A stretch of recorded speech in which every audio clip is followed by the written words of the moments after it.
Монти сургуулиас мэдчилж байна.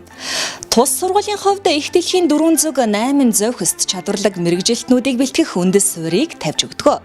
Тус сургуулийн нэг онцлог бол сурагчдын дотуур байр юм. Дотуур байрны сурагчдын хувьд тогтсон цагийн хуваарийн дагуу сурч өгч. Бидинуудад дотуур байрны сурагчдын хүү цаг төлөвлөлтийг мөрдлөг болгож, зорилгоо биелүүлж, мөрөөдлөө бодит болгож байгаа амжилтын түүхээс та бүхэнтэй хуваалцах болно.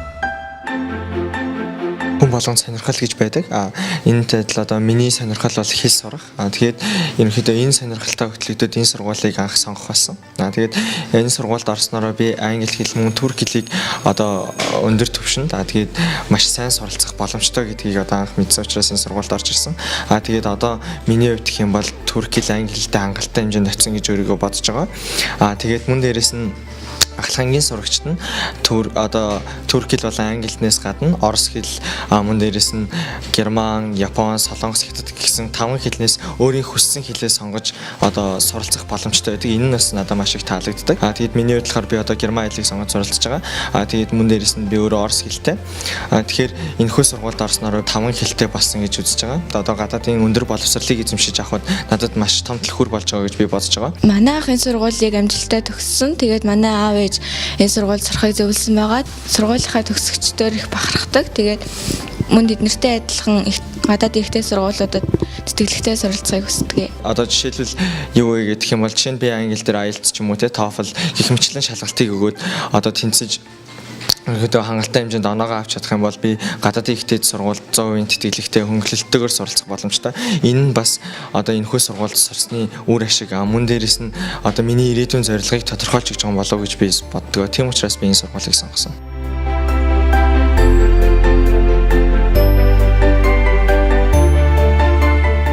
Манай сургууль дээр дугуулан секц гэх мэтлэн одоо зүйлүүд маш их байдаг. Тэгээд энэхүү дугуулан секцүүдээс дурдах юм бол одоо хөл өмгийн секц, тэгээд зургийн дугуулан, шатрын дугуулан гэх мэтлэн маш олон дугуулангууд хүүхдийн одоо хувь авьяасыг одоо дээшлүүлэх гэсэн одоо ур чадварыг дээшлүүлэх гэсэн дугуулангууд маш их ордог байгаа. Амжилттай суралцах гэж юу вэ? Алсаас хайх хэрэггүй. Тогтсон цагийн хуваарийн дагуу суралцах гэж сурагчид хэлж байна. Агуу бүхэн энгийнээс эхэлдэг. Танд амжилт хүсье.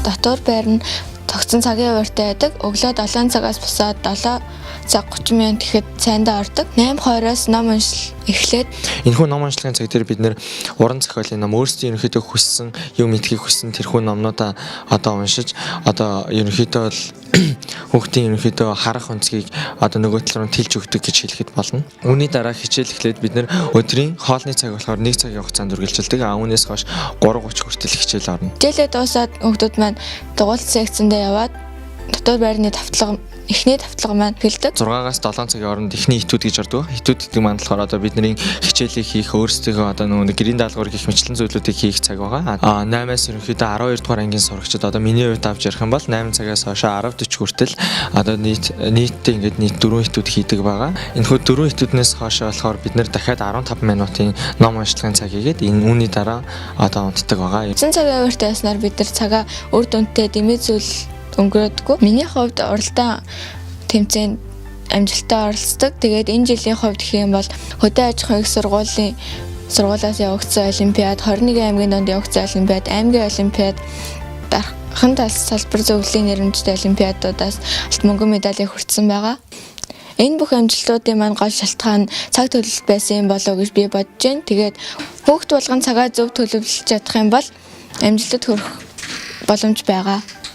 Цаг хуваарьснараа бид нэр цагийг зөв хуваарьснараа бид нэр яг юу хийдэг вэ гэхээр одоо хичээл яг яаж тавтах вэ? Хэдээс хэдэн цагийн хооронд хичээл тавтах вэ? Хэдээс хэдэн цагийн хооронд амарх вэ? Бид нэр яг яаж хичээл тавтвал үр дүнтэй хэдээс хэдэн цагийн хооронд байвал үр дүнтэй байдаг вэ гэдэг бүх зүйлийг ерөнхийдөө энэхүү сургуульд энэхүү цаг баримтлалын югаар бид нэр сурч авдаг байгаа. Энэхүү ингэж цаг баримталж одоо хичээлээ зөв хийж сурснаар одоо миний хувьд гэх юм бол маш олон амжилтууд гаргасан байгаа. Хамгийн том амжилтаас дурдах юм бол Орослын бүсийн олимпиадад төрүүлж Путины 100% тэтгэлэгтэй Оросын албаны улсад аль нэг ихтэй сургууль 100% тэтгэлэгтэй суралцах эрхийг авсан байгаа. Тэгээд энэ нь болохоор ерөнхийдөө манай сургуулийн цаг хуваарлалтаа тэгээд бидний ингэж цагаа зөв хуваарлахад тусалж өгсөн сургуулийн манд бас ач гэж миний хувьд бодож байгаа.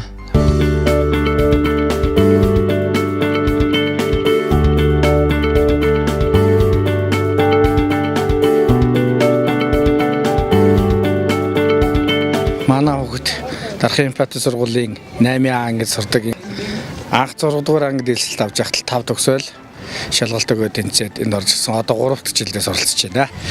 Доктор байранд байснаас илүү хичээл номоо хийх бас сурах боломж нөхцөл нь арай өөр юм болов уу гэж бодоод байгаа юм.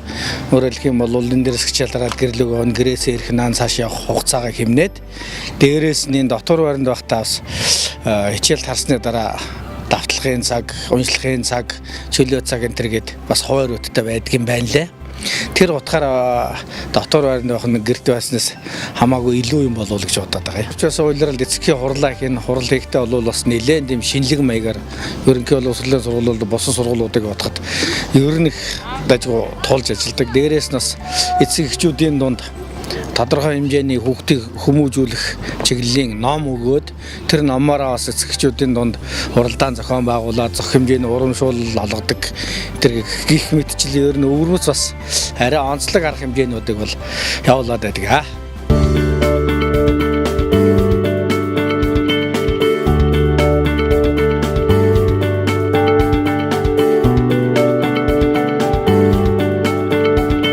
Амжилт гэдэг бол гарт баригдаж нүдэнд харагдахгүй ч асар их үн цэнтэй үг юм. Амжилт гэдэг бол тасралтгүйгээр суралцах аялал юм. Ажилтаа суралцахад бол хүүхдийн өөрийнх нь хичээл цэцлэл гадна сургуулийн орчин багш нар эцэгхийн харилцаа илүү чухал гэж бодож байна.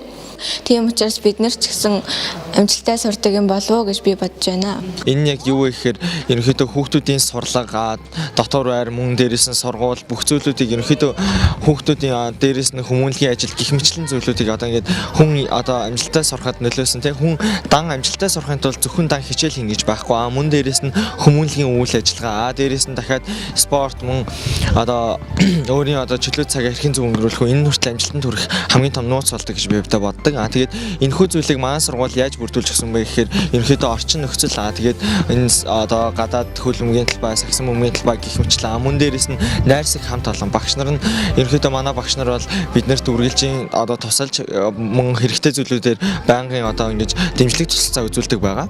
Тухайлбал би энэ сургууль 3 дахь жилдээс орж байна. Тэгээд дотор байранд амьдардаг. Давтлагын цагууд нь биднийг цууц сурахад тусалдаг. Мөн тэгээд даалгавраас ойлгохгүй байгаа зүйлээ багш, дээд ангийн эхнэр найзуудаасаа асууж болно. Энэ амжилтаа суралцах хамгийн гол төлхөөр болдог юм аа. Хүмүүнлэгийн ажил хийнэ гэдэг маань хувь хүний өөрийн үүрэг мөн дээрээс нь одоо тухайн зөв хүн болж төлөвшөхөд бас нэгэн том чухал зүйл гэж би хувьдаа боддог. Тэгээд энэхүү Хүн ямархуу хүмүүнлэгийн ажил хийдэг вэ гэхээр жишээлбэл одоо ярих юм бол Монголын хамгийн анхны стандарт гудамжийг манай сургуулийн сурагчтай хамтран одоо дарханд бас байгуулсан байгаа. Тэгээд мөн дээрээс нь янз бүрийн одоо тусламж хэрэгтэй болсон. Тэгээд дээрээс нь хүмүүнлэгийн ажил, дээрээс нь одоо хин тусалцаа хэрэгтэй хүмүүст бүгдэнд нь ингэж тусалж манай сургуулийн сурагчид одоо ингэж үргэлж тусалж явдаг байгаа. Одоо энэ нь бол ерөнхийдөө хувь хүний өөрийн төлөвшил мөн дээрээс нь ирээдүйд би яг одоо ямар хүн болох вэ? Мөн дээрээс нь их сургуульд ороход хүртэл энэхүү хүмүүнлэгийн ажил нь